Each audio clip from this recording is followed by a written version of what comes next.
먼저 링크를 클릭하여 염소 4만원 노래를 듣고 오세요. 안녕하세요. 6학년 2학기 사회 2-2단원 5번째 시간입니다. 오늘은 지구촌 평화와 발전을 위해서 비정부기구를 직접 만들어 실천해보는 방법을 배울게요. 이 노래랑 오늘 배울 내용이 어떤 관계가 있을까요? 공부하면서 알아보도록 합시다. 규민이네 반 친구들은 지구촌 평화와 발전을 위해서 스스로 참여할 수 있는 일을 생각하고 토의했다. 여기서 말하고자 하는 것은 어린이도 지구촌 구성원이기 때문에 관심을 갖고 노력한다면 지구촌 평화와 발전에 기여할 수 있다는 거예요. 자, 아래에 친구들이 여러 명 나와 있는데요. 서로 각자의 관심 분야에 대해서 이야기하고 있어요. 어떤 분야에 관심을 가지고 있는지 알아볼게요. 자, 첫 번째, 어린이들에게 심한 노동을 시키는 곳이 있다고 들었어. 어린이의 권리를 보호하는 데 도움이 되는 일을 해보고 싶어. 자, 어린이의 권리 보호에 관심이 있나 봐요. 두 번째, 세계 여러 곳에서 종교 문제로 갈등이 많은 것 같아. 여러 종교가 서로 이해하려고 노력할 수는 없을까? 앞서서 지구촌 갈등 사례를 공부할 때 종교 문제로 갈등이 깊은 사례가 있었어요. 바로 이스라엘과 팔레스타인의 갈등, 그 외에도 시리아 내전 이런 것도 다 종교 문제와 관련이 있어서 그런 해결 방법이 절대 없을지 그런 것에 대해서 고민하고 있습니다. 종교 문제. 세 번째, 빈곤을 극복하려면 일하는 방법을 배워야 할 것 같아. 교육이 그런 역할을 할 수 있겠지? 자, 이거는 빈곤 극복을 위한 교육. 빈곤이 곧 가난이죠.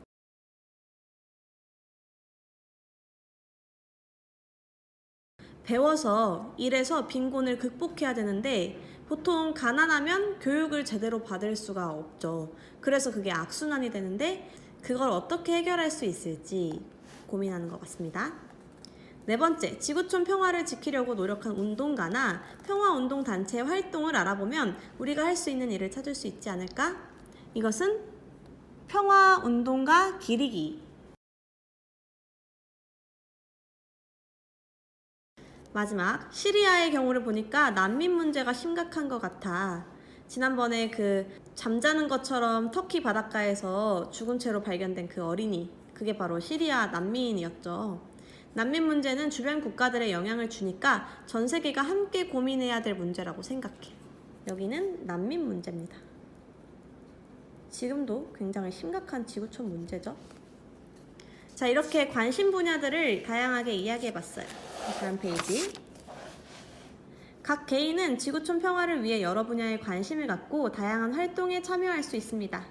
자, 개인이 참여할 수 있는 그리고 만들 수 있는 기구가 무엇이 있었죠? 그렇죠. 비정부 기구가 있었죠? 그래서 규민이네 반 친구들은 어린이 비정부 기구를 만들어 실천할 수 있는 일을 찾아보기로 했습니다. 자, 1단계예요. 친구들과 비정부 기구를 우선 조직을 하겠습니다. 관심 분야를 이야기하네요. 지구촌 평화가 왜 필요한지 알리고 싶어. 평화를 알리고 싶대요. 지구촌 평화에 많은 사람이 동의하는 것이 중요하다고 생각해. 뜻이 맞는 사람이 많아야 된다는 얘기겠죠? 그런 평화와 관련이 있는 비정부 기구를 만들어 보면 어떨까? 이렇게 사고가 발전되고 있어요. 이 3명은 평화의 필요성에 대해서 공통적으로 의견을 가지고 있어요. 평화가 이렇게 중요하고 필요하니까 많은 사람에게 알려서 뜻이 맞는 사람을 모으자. 이렇게 의견을 셋이서 함께하고 있죠. 이 친구들은 이제 본격적으로 비정부 기구를 한번 만들기 위해서 계획을 해보자. 어떤 비정부 기구를 만들고 이름은 무엇으로 할까?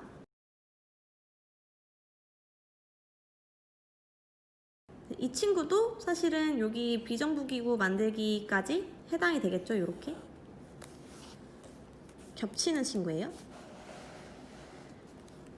규민이는 평화 문제에 관심이 있는 친구들과 함께. 자, 그럼 이들이 만들 비정부 기구의 성격은 평화를 알리고 지키기 위해 노력하는. 요게 비정부 기구 성격.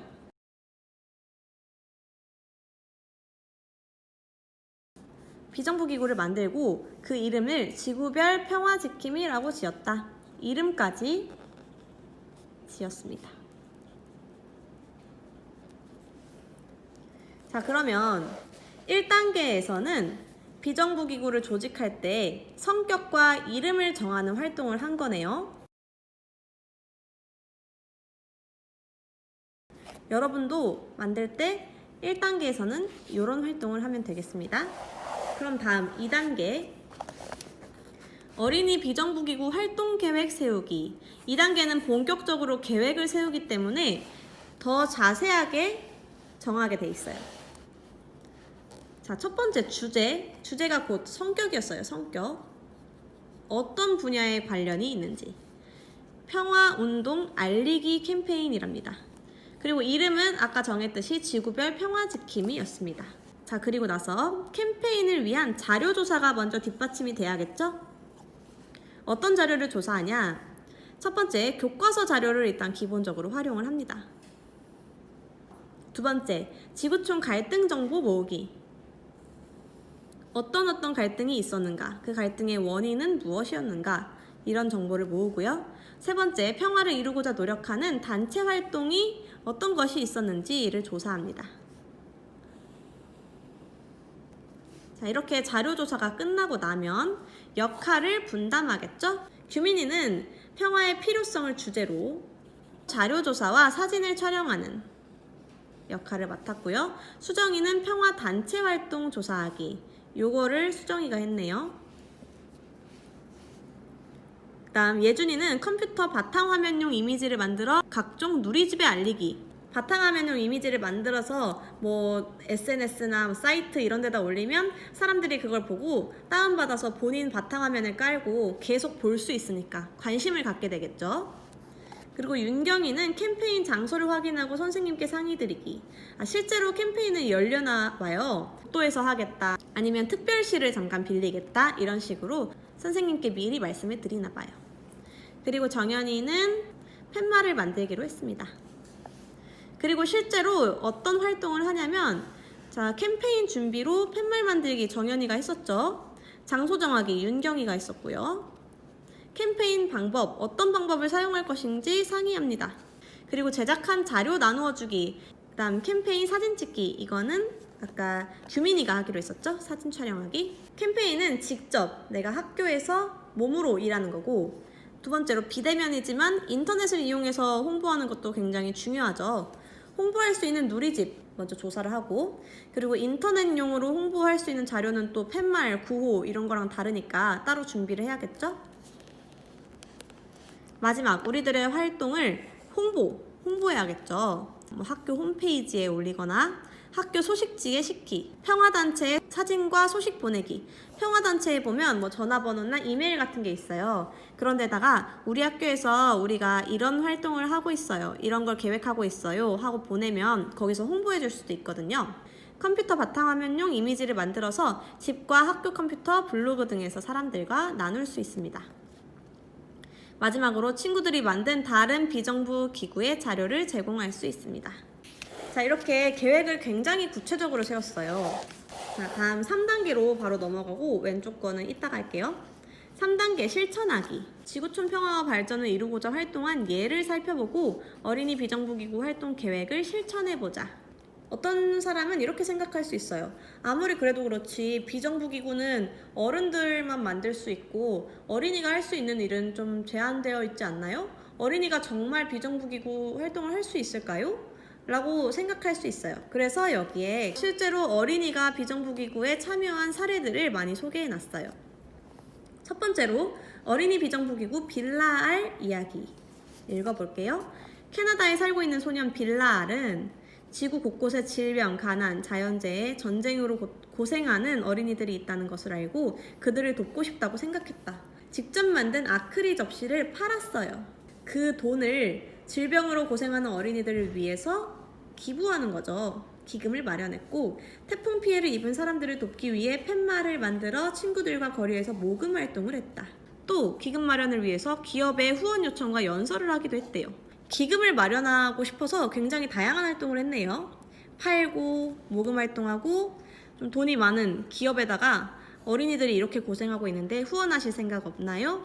하고 그걸 설득하기 위한 연설도 직접 하고요. 그래서 이게 통했다면 이 기업에서 어린이들을 돕기 위해서 기부를 하겠다라고 하겠죠.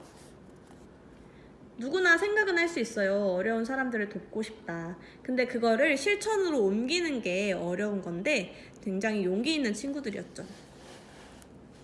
두 번째, 국제 엠네스티의 편지 쓰기 활동. 자, 이거는 조금 더 우리가 다가가기 쉬운 접근성 좋은 활동인 것 같아요. 국제인권단체 엠네스티는 1962년 각 국가 정부에 범죄가 아닌 종교나 민족, 차별 때문에 감옥에 있는 사람들을 석방하라는 편지를 쓰기 시작했다. 중요한 게 범죄가 아니라 억울하게 감옥에 간 사람들이에요. 그 사람들을 감옥에서 내보내달라고 편지를 쓰는 거예요. 편지가 무슨 힘이 있을까 하고 사람들은 생각했지만 그게 하나둘씩 모여서 10년 동안 2천여 명이 감옥에서 석방됐다고 합니다. 이 사람한테는 그냥 편지 한 장 쓰는 거지만 이게 여러 사람들이 모이면서 그 힘을 무시할 수 없게 되고 작아 보이지만 큰 변화를 이끌어낼 수 있는 활동이었다. 그래서 여러분도 편지 쓰기 같은 경우는 위에 있는 이런 활동들보다 훨씬 더 하기 좋겠죠? 다음, 유니세프 활동 돕기.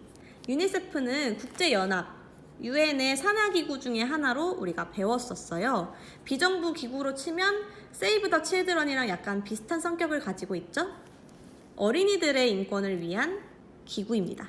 제2차 세계대전 직후 전쟁의 피해가 컸던 체코슬로바키아의 이트카 삼코바라는 7살 소녀가 음식과 식료품을 보내주어 감사하다는 그림을 그려 유니세프에 보냈다. 유니세프 직원이 이트카의 그림을 포스터와 크리스마스 카드로 만들어서 사람들에게 보냈고 많은 사람들이 그 그림에 감동을 받아 유니세프의 활동에 동참했다. 이것이 바로 1949년 최초의 유니세프 카드이다.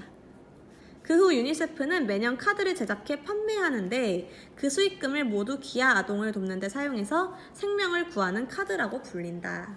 그래서 이 카드를 사는 사람은 카드도 사고 어려운 어린이들도 도울 수 있고 일석이조인 거죠.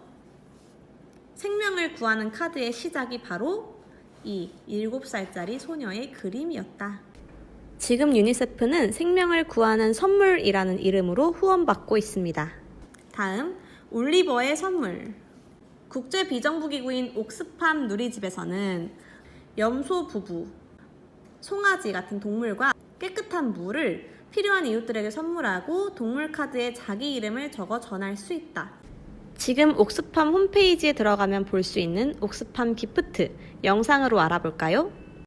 나 대신 많은 사람들을 도와주고 사람들에게 희망을 만들어줬으면 좋겠어. 너만 믿는다. 잘 가. 많은 사람들에게 희망을 보여줘. 옥스팜 기프트에서 친구들과 가족들에게 줄 수 있는 31가지 이상의 선물을 골라보세요. 전 세계 희망이 필요한 사람들에게 생계와 자립을 위한 선물이 전달됩니다. 옥스팜 기프트를 통해 선물을 할 때마다 세상을 바꿀 수 있습니다.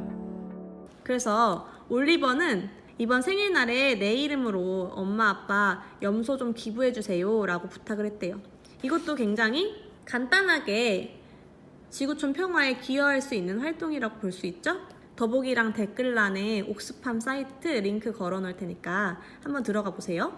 다음, 은서의 실천. 아름다운 가게도 평화를 위해서 노력하고 있는 단체 중에 하나입니다. 물건을 재사용함으로써 우리 사회의 변화와 발전을 돕는다고 한다. 아름다운 가게의 링크도 아래 걸어 놓을게요. 여기 누리집에 가서 단체 소개를 한번 보면 자원의 재순환이라는 걸 강조하고 있어요. 그래서 여기는 재활용과 재사용을 좀 주로 하는 것 같아요. 나는 모든 친구들과 함께 어린 시절 사용했던 인형, 장난감, 사용하지 않는 학용품을 모아 아름다운 가게에 기증했다. 네, 여기는 기증도 할 수 있고 후원도 할 수 있고 다양한 시민들이 직접 참여할 수 있는 단체인 것 같아요. 누리집에 들어가면 기증 안내 페이지를 볼 수 있어요. 여기 아름다운 가게, 옥스팜, 유니세프까지 사이트 올려놓겠습니다.